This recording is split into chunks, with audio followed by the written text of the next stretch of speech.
Lucas capítulo 15.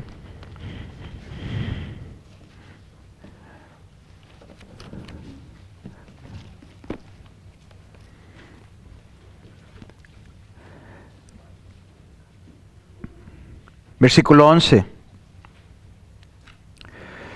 También dijo, un hombre tenía 2 hijos. El menor de ellos dijo a su padre, Padre, dame la parte de los bienes que me corresponde. Y le repartió los bienes a ambos. No muchos días después, juntándolo todo, el hijo menor se fue lejos a una provincia apartada y allí desperdició sus bienes viviendo perdidamente. Y cuando todo lo hubo malgastado, vino una gran hambre en aquella provincia y comenzó a faltarle, y fue y se arrimó a uno de los ciudadanos de aquella tierra, el cual le envió a su hacienda para que apacentase cerdos.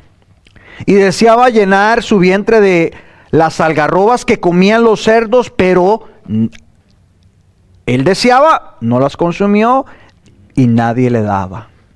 Y volviendo en sí, dijo, ¿cuántos jornaleros en casa de mi padre tienen abundancia de pan y yo aquí perezco de hambre?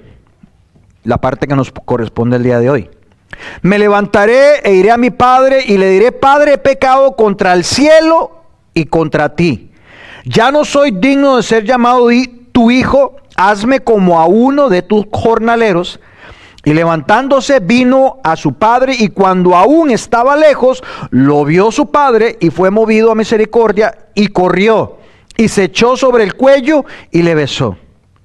Y el hijo le dijo, Padre, he pecado contra el cielo y contra ti, y ya no soy digno de ser llamado tu hijo.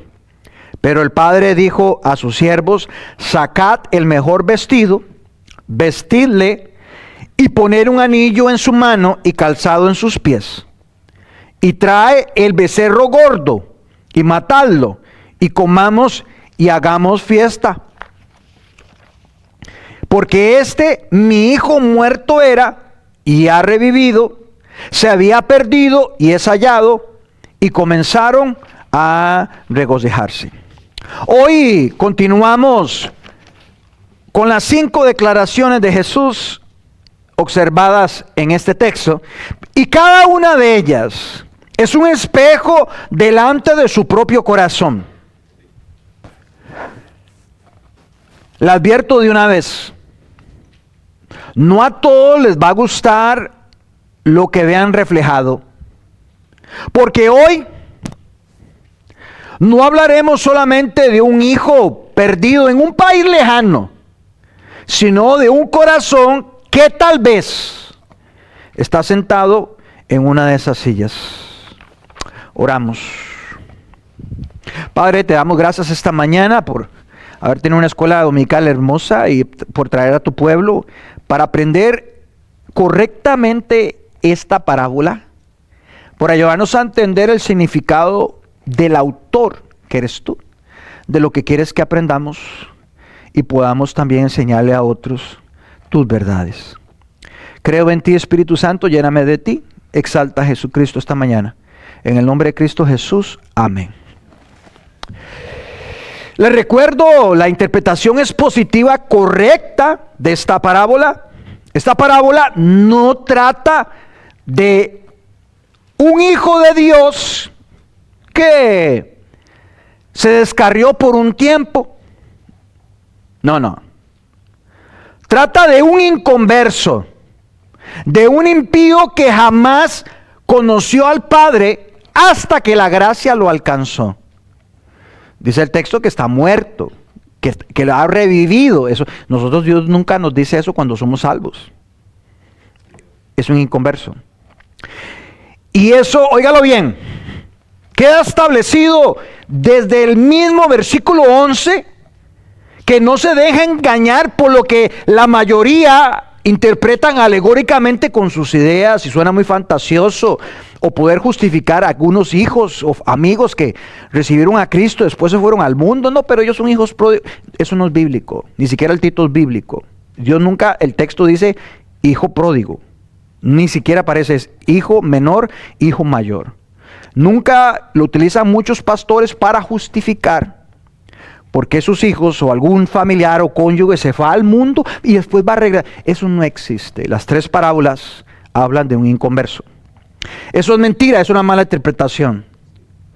Una cosa es ser criatura de Dios, hechura suya, imagen de Dios, que quería que Dios, su plan era que gobernáramos la tierra, por eso imagen de Dios, no somos animales. Y otra completamente distinta es ser un hijo de Dios. Eso me recuerda a lo que dijo Martin Lloyd-Jones, que Dios es padre del cristiano, no es padre de nadie más. La Biblia lo confirma. En Juan 1, versículo 12, mas a todos los que le recibieron, porque se les predica el evangelio, pero no todo el mundo recibe a Cristo. Pero los que le recibieron, esa palabra es igual, es la misma que significa creer. Mas a todos los que creyeron en Jesucristo, les dio la potestad, les dio el derecho, les dio el documento, les dio el poder de ser hechos hijos de Dios. Ahora sí, ¿cómo hago yo para ser un hijo de Dios?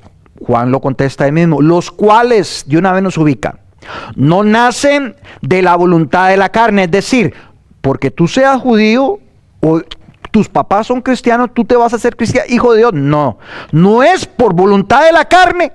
También no es voluntad de varón, es decir, no entras a la familia de Dios por ser de la religión católica. Ninguna religión te va a salvar. No es voluntad de varón, sino de Dios. Usted no puede entrar a la familia de Dios si Dios no lo introduce. Imagínense esto. Imagínense un hombre que trabajó 40 años en la finca de una familia adinerada. Este hombre vivió en una casa dentro de la propiedad, comía muchas veces en la mesa familiar, manejó los vehículos del patrón, incluso los hijos del dueño lo llamaban tío, por cariño y respeto. Conocía cada rincón de la hacienda mejor que nadie.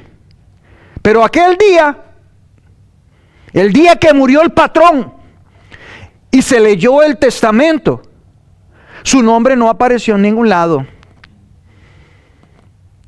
Ni un metro de tierra, ni un centavo, nada. Y alguien le preguntó al abogado, ¿cómo es posible? Si él vivió ahí toda la vida. Y el abogado le respondió, vivir en la casa no lo hizo hijo. Nunca hubo papeles de adopción. Eso, hermanos, es exactamente lo que el apóstol Pablo describe cuando distingue entre ser criatura de Dios y ser hijo de Dios.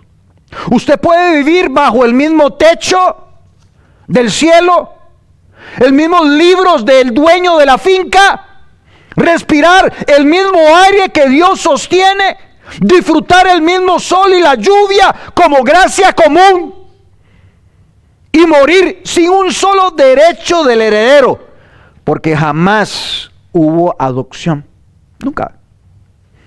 Jamás hubo nuevo nacimiento, jamás hubo papeles firmados por la sangre de Jesucristo. Cercanía no es parentesco. Beneficio no es pertenencia. Y toda la miseria de esa historia se resume en una sola pregunta que cada uno que está aquí debe hacerse. ¿Tengo yo los papeles o solo he vivido cerca de la casa? Ahí queda clarísimo. El Hijo de Dios no es cosa de nacimiento natural, es cosa de un nuevo nacimiento. En el punto 1, un breve repaso. No le voy a dar todo el resumen, tendrá que escuchar la primera parte, esta es la segunda parte del mensaje. Número 1, la rebelión del pecador, el corazón que se aleja del Padre. El versículo 11 dice, también dijo un hombre tenía 2 hijos. El texto comienza como un tribunal, no como un hogar. Note usted, Jesús no dice un padre, dice un hombre. Todavía no hay ternura en la escena. Y hay un veredicto que debe pronunciarse. Hay 2 hijos, 2 corazones y un mismo problema de fondo. Versículo 2. Y el menor de ellos dijo a su padre: Padre, pater, dame la parte de los bienes que me corresponde. Y le repartió los bienes. Versículo 13. No muchos días después, no analiza mucho, cuando ya la gente se dio cuenta de que soy un hipócrita, mentiroso, se dieron cuenta de mi pecado, ya la gente se suelta. No muchos días después, juntándolo todo, el hijo menor se fue lejos a una provincia apartada y allí desperdició sus bienes viviendo perdidamente.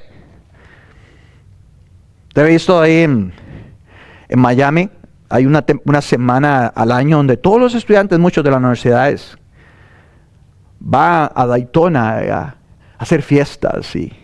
Porque uno dice, ¿por qué este hijo se quedaba viviendo con el papá y tal vez en la noche se iba al bar y a la discoteca, pero vivía ahí? No se van lejos.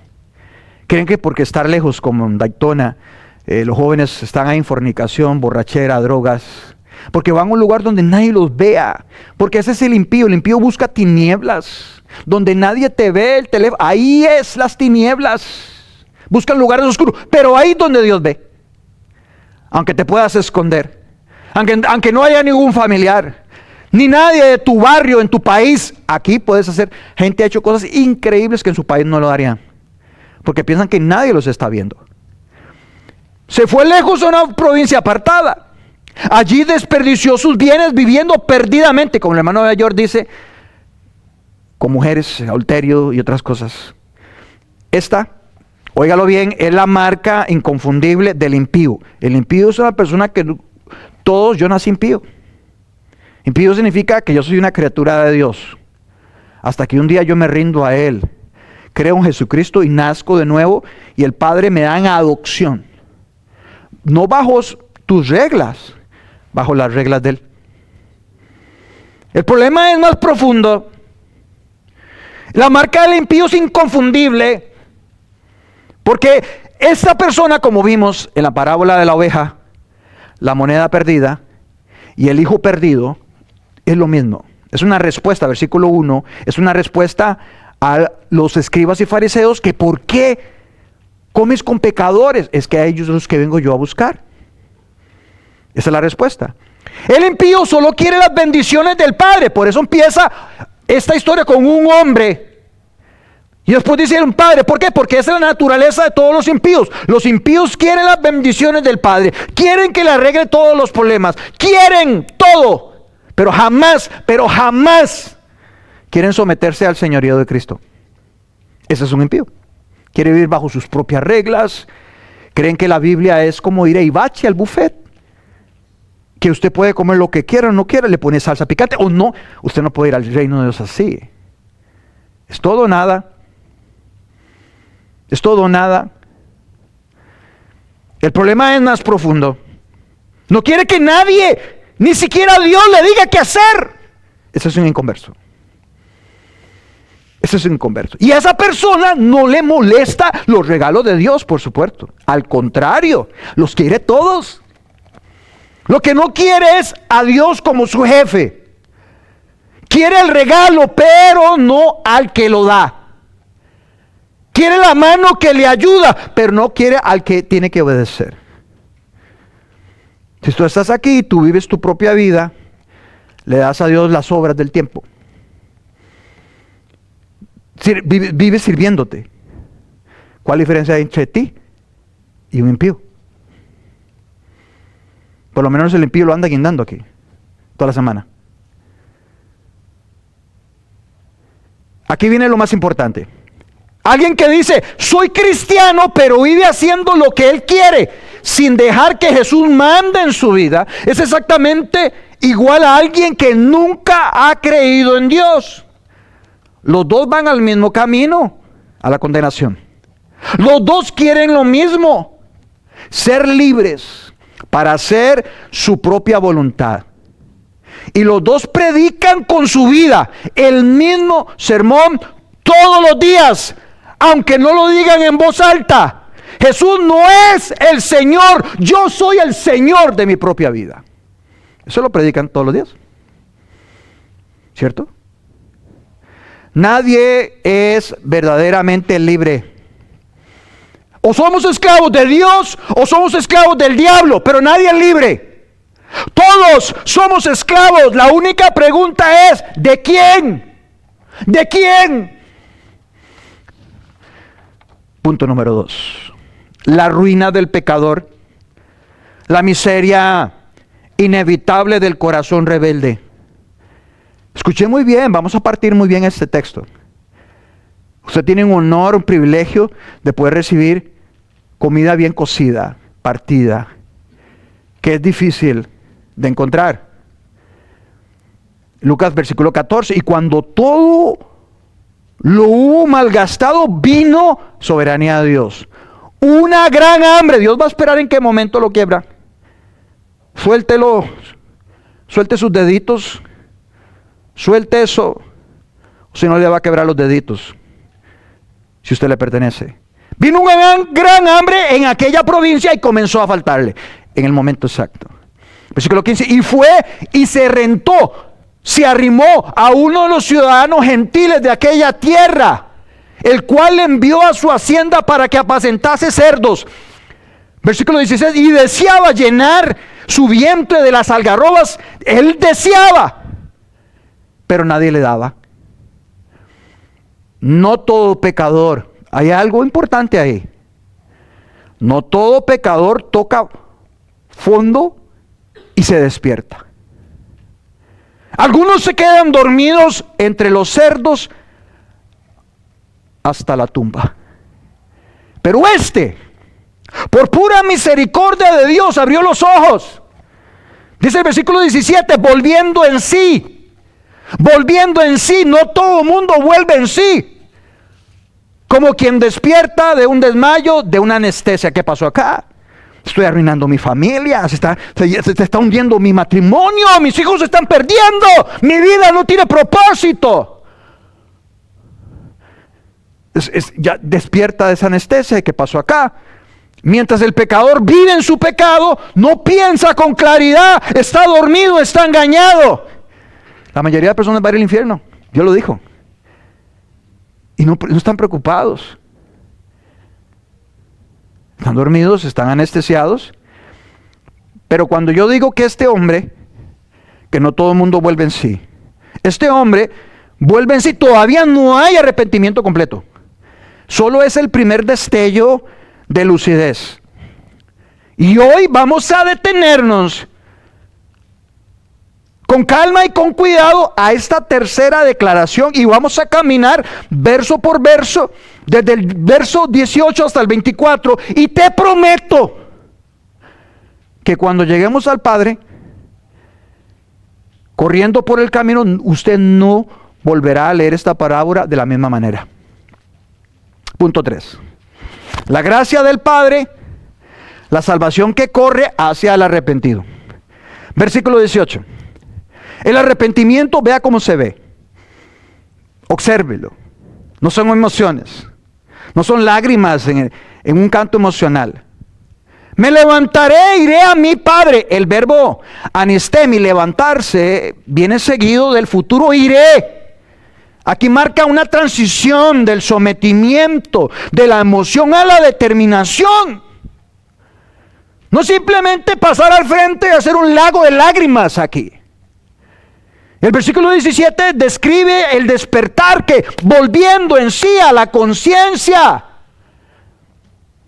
La fuerza narrativa está justo ahí, en que el hombre, hay algo ahí que prueba todos los basureros del mundo, pero hay un hambre no satisfecha que lo lleva a volver en sí. ¿Qué pasó acá? Porque hay algunos, y nos viene esta pregunta: ¿cómo volvió en sí? ¿Él solo o alguien lo ayudó? ¿Dios lo hizo? ¿Y por qué unos sí vuelven en sí y otros no? Son preguntas válidas. Porque volver en sí no es un acto meramente psicológico. Hermanos y hermanas, es arrepentimiento verdadero y es un regalo soberano de Dios. El hijo menor volvió en sí porque Dios le abrió su corazón para que él viera la miseria, la gravedad que está destruyendo su vida y su familia. ¿No se da cuenta que huele a muerto la sala? Dice Efesios 2:1 que estaban muertos en vuestros delitos y pecados. Los muertos, o me corrige, los muertos no reaccionan, ¿cierto? Los muertos no reflexionan. Los muertos no vuelven en sí. El hijo pródigo volvió en sí porque era hijo. Aunque la moneda está perdida, alguien es el dueño. Esa persona volvió en sí porque era hijo. No porque era más inteligente o porque tenía más sensibilidad que los demás. No. Los cerdos no vuelven en sí. Los fariseos no vuelven en sí. Los que aman las tinieblas no vuelven en sí. Los que vuelven en sí son aquellos a quienes Dios ha elegido para salvar. Porque es hijo. Porque es hija. El versículo 18 describe la voluntad tomando una decisión concreta y verbalizada. No solo palabritas. Esto es expositivamente significativo porque nos enseña que el arrepentimiento bíblico nunca se queda en el terreno de la emoción, nunca se queda en una plataforma, nunca se queda en un altar, nunca se queda en una silla. No basta con sentir vergüenza o nostalgia por la casa del Padre. El arrepentimiento genuino se levanta, camina y confiesa con palabras específicas. Y observe con cuidado el contenido exacto de la confesión que el hijo ensaya. ¿Lo notaste? Él ensayó su oración. Él la preparó, la escribió y vea lo que él dice. ¿Cómo la ensayó? No la ha dicho. Está preparada, está aquí. Antes de que llegue aquí, está aquí. Y dice, Padre, Pater, he pecado. No le llama errores. Es que estoy muy joven. Téngale paciencia porque son muy jóvenes. No le llame errores, llámele pecado. Porque Dios no perdona errores, perdona pecados. Padre, he pecado contra el cielo y contra ti. El orden no es casual. Primero, uno diría, ¿por qué no Dios? ¿Por qué el cielo? El cielo, después el Padre. Porque el Hijo reconoce que su rebelión, aunque se manifiesta como una ofensa directa contra su Padre terrenal, fue una raíz, fue una ofensa contra Dios mismo. Eso es exactamente la estructura teológica del Salmo 51, donde David, después de pecar contra Betsabé y contra Urías, vea lo que él dice: contra ti solo he pecado y he hecho lo malo delante de tus ojos. Porque todo pecado es horizontal, ¿sí? Contra el prójimo, contra los padres, contra el cónyuge, contra los amigos, los vecinos. Esa esencia, en última, es un pecado vertical, cometido en la presencia y contra la autoridad santa de Dios. Aprendemos de cómo se hace una confesión sin excusas. Ve el versículo 19: ya no soy digno de ser llamado tu hijo, hazme como a uno de tus jornaleros. El hijo no está negociando los términos. Él no está negociando cómo puedo reingresar a la familia con la misma exigencia con que negoció su salida en el versículo 12. Padre, dame la parte de los bienes que me corresponde. Ahí no llegó matoncito. No dice, dame lo que me corresponde porque soy humano y cometo errores. No. Él dijo, no soy digno. Esa es la diferencia exacta entre remordimiento por las consecuencias que buscar minimizar la culpa y el arrepentimiento genuino, que se somete plenamente al veredicto justo de haber ofendido. El hijo incluso planea en el versículo 17, ojo, y le ofrece como mistios, es decir, me ofrezco como jornalero contratado, asalariado, la posición más humilde de toda la hacienda. Llega a negociar, ahí estás.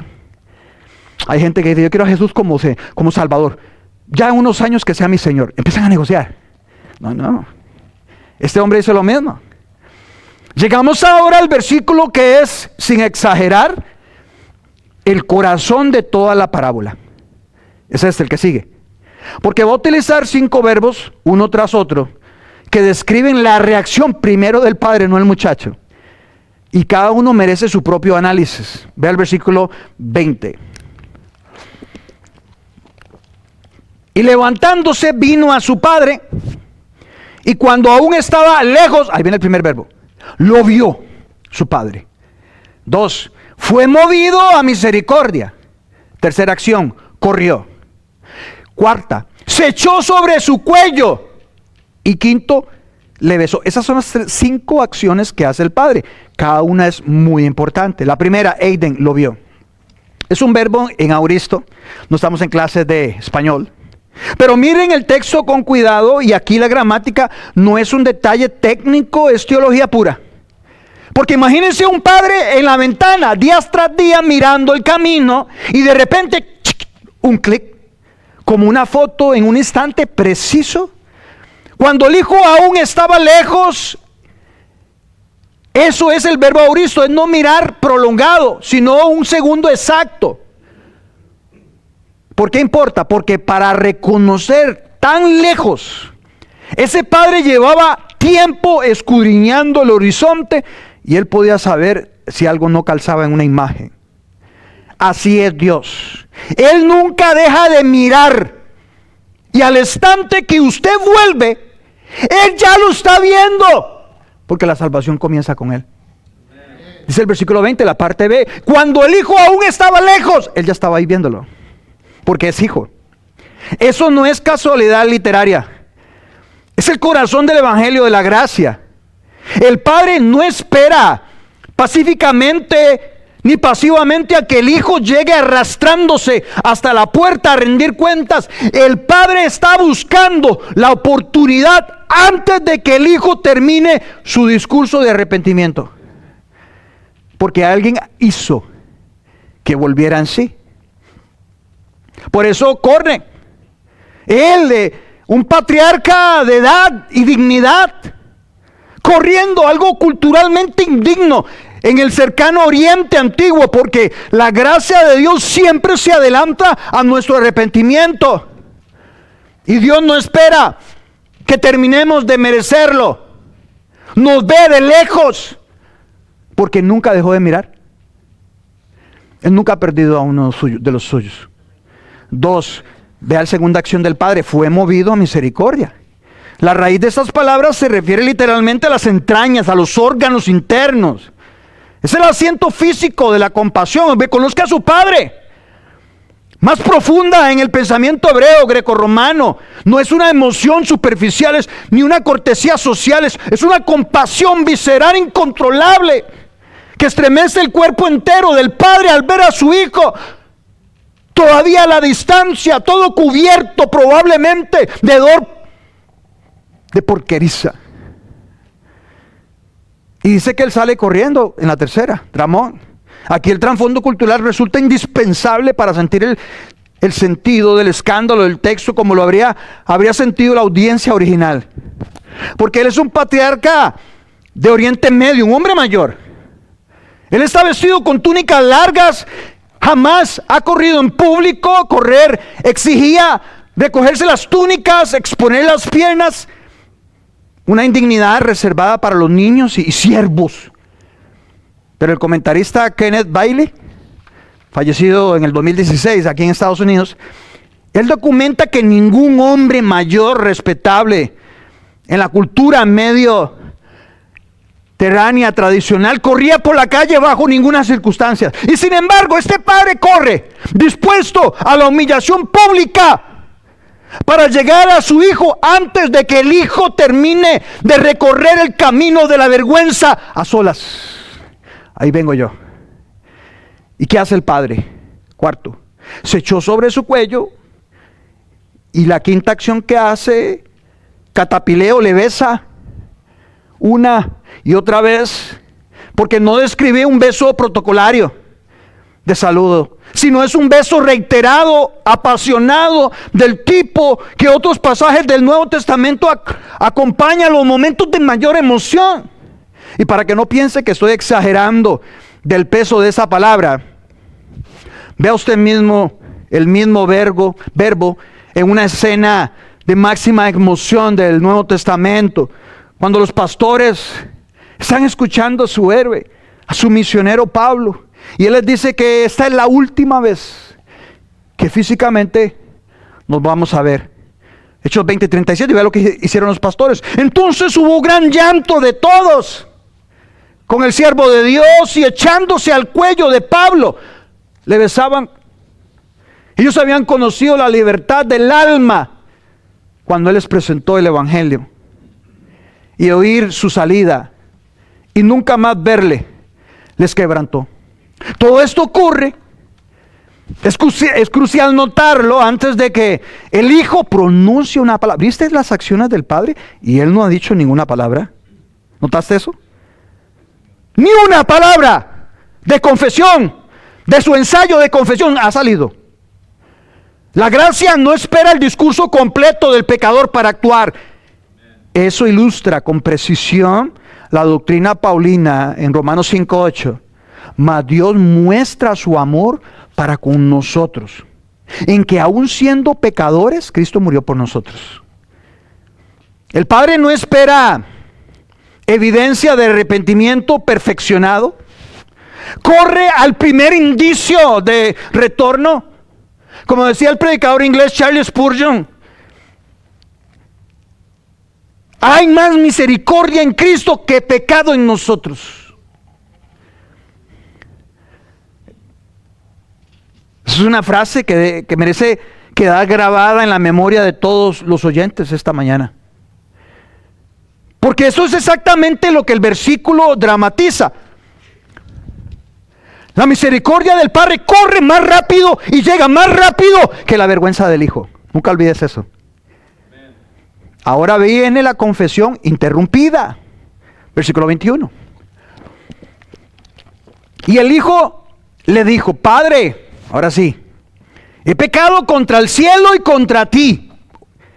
Ya no soy digno de ser llamado tu hijo. Y observe que el Hijo repite exactamente las dos primeras frases ensayadas que había ensayado en los versículos 18 y 19. He pecado contra el cielo y contra ti. Ya no soy digno de ser llamado tu hijo. 2. Pero, en grande, pero, el texto nunca registra que llegara a pronunciar la tercera petición que él había ensayado, donde le dice: hazme como a uno de tus jornaleros. El Padre lo interrumpe con las órdenes del versículo 22.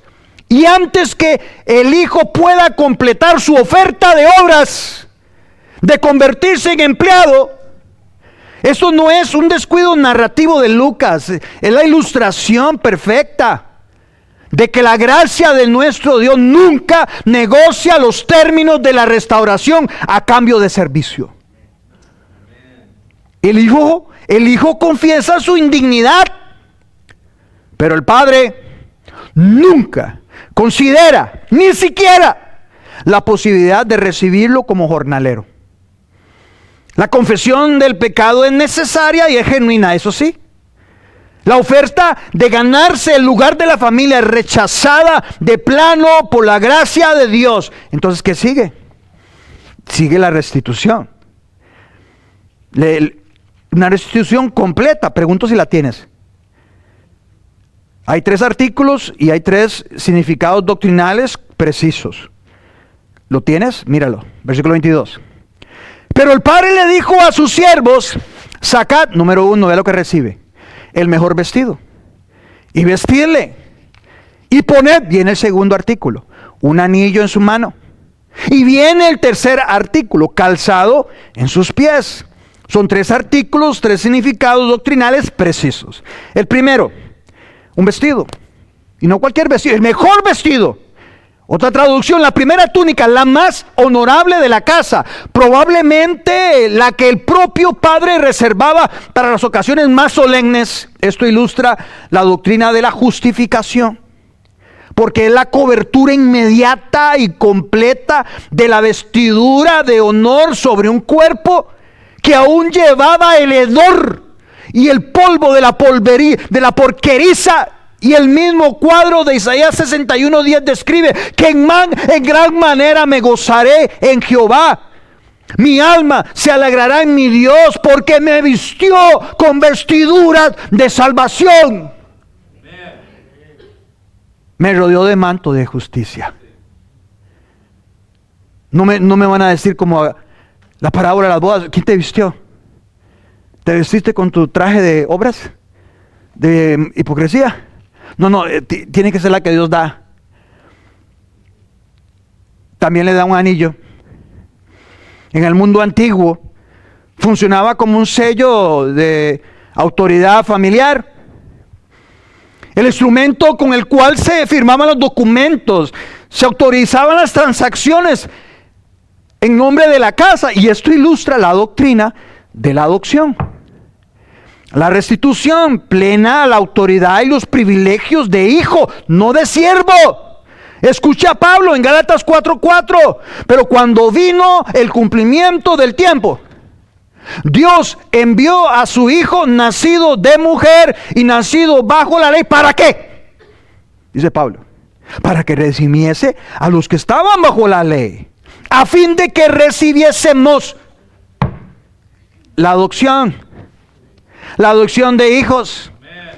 Y por cuanto sois hijos, Dios envía a vosotros, a vuestros corazones, el espíritu de su Hijo, el cual clama: Abba Padre, papito. Así que ya no eres esclavo, sino hijo.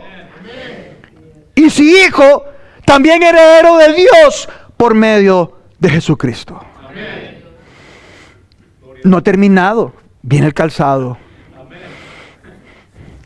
Las sandalias. Eso reciben los hijos de Dios, las sandalias. Importan porque en las casas de la antigüedad los siervos y las esclavas andaban descalzos. Andábamos comiendo los basureros del mundo vacíos, mientras que los hijos calzaban sandalias. Y este detalle con frecuencia pasado por alto. Es la respuesta silenciosa, definitiva, en la oferta que el hijo nunca llegó a pronunciar. Tú no serías jornalero, serás hijo, con calzado de hijo. Y se viene el sacrificio y la fiesta, porque el padre dice: hey, traigan el becerro gordo y matadlo y comamos y hagamos fiesta. El becerro engordado, ese era un animal reservado específicamente para las celebraciones más importantes de toda la hacienda. Eran alimentados durante meses con un propósito exclusivo. Su sacrificio no es simbólico solamente de alegría, es simbólico de costo. Costó algo. Costó algo. La restauración del hijo no fue gratuita, en el sentido de sin precio. Tuvo un costo real, pagado por el Padre. Él pagó la fiesta. Y tal como nuestra reconciliación con Dios tuvo un costo real de la sangre de Cristo. Pedro dice, 1 Pedro 1:18, sabiendo que fuiste rescatados de vuestra vana manera de vivir, la cual recibiste de vuestros padres, no con cosas corruptibles, como oro y plata, sino con la sangre preciosa de Cristo, como de un cordero sin mancha y sin contaminación. Y la razón que el Padre ofrece y cierra el punto con una declaración teológica más densa de toda la parábola. Vea lo que dice el versículo 24, con letras de oro. Porque este es mi hijo muerto, era, y ha revivido. No dice se ha reconciliado.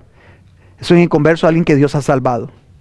Se había perdido y es hallado, y comenzaron a regocijarse. El vocabulario es específicamente sobre la resurrección, si lo notas, porque dice muerto estaba y ha vuelto a vivir. en la categoría doctrinal exacta con la que el Nuevo Testamento describe la conversión, en Efesios 2:1.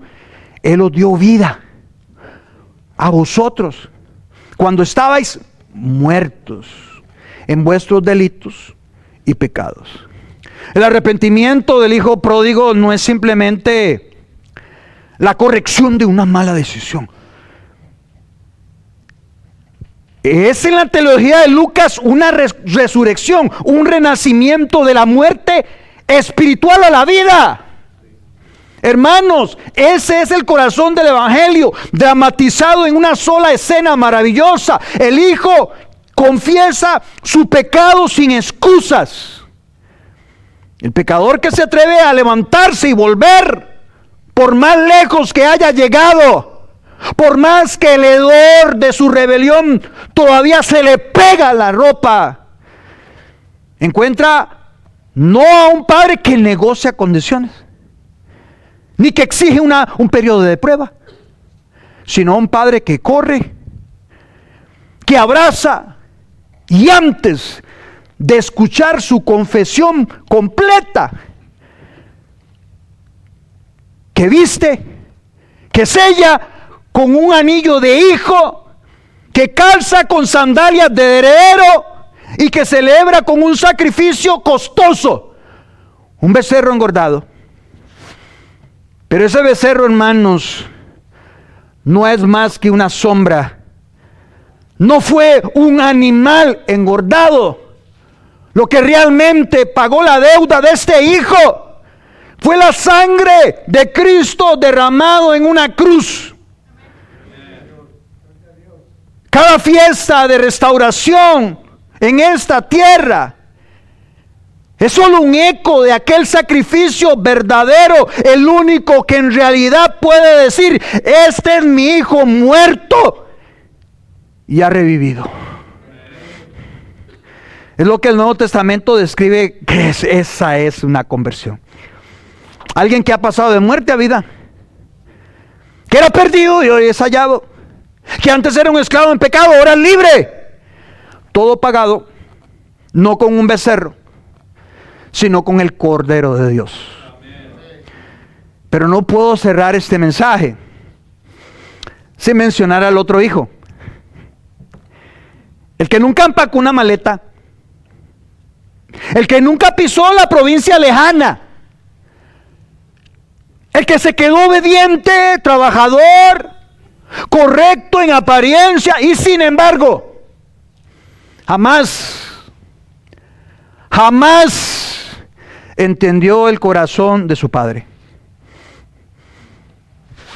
Y ahí le dejo la pregunta que lo va a perseguir toda esta semana. Ahí le va. ¿Qué hacemos con el hermano mayor? Piensen eso, ¿qué hacemos con el hermano mayor? Porque es más fácil señalar al hijo que se fue, que reconocer que el hijo que se quedó, pero que por dentro está tan lejos de la gracia como el que anduvo entre los cerdos. Puede que ese sea usted. La próxima semana vamos a entrar a la tercera y última parte de esta serie y veremos al hermano mayor, y el final que usted no se espera, no se lo pierda.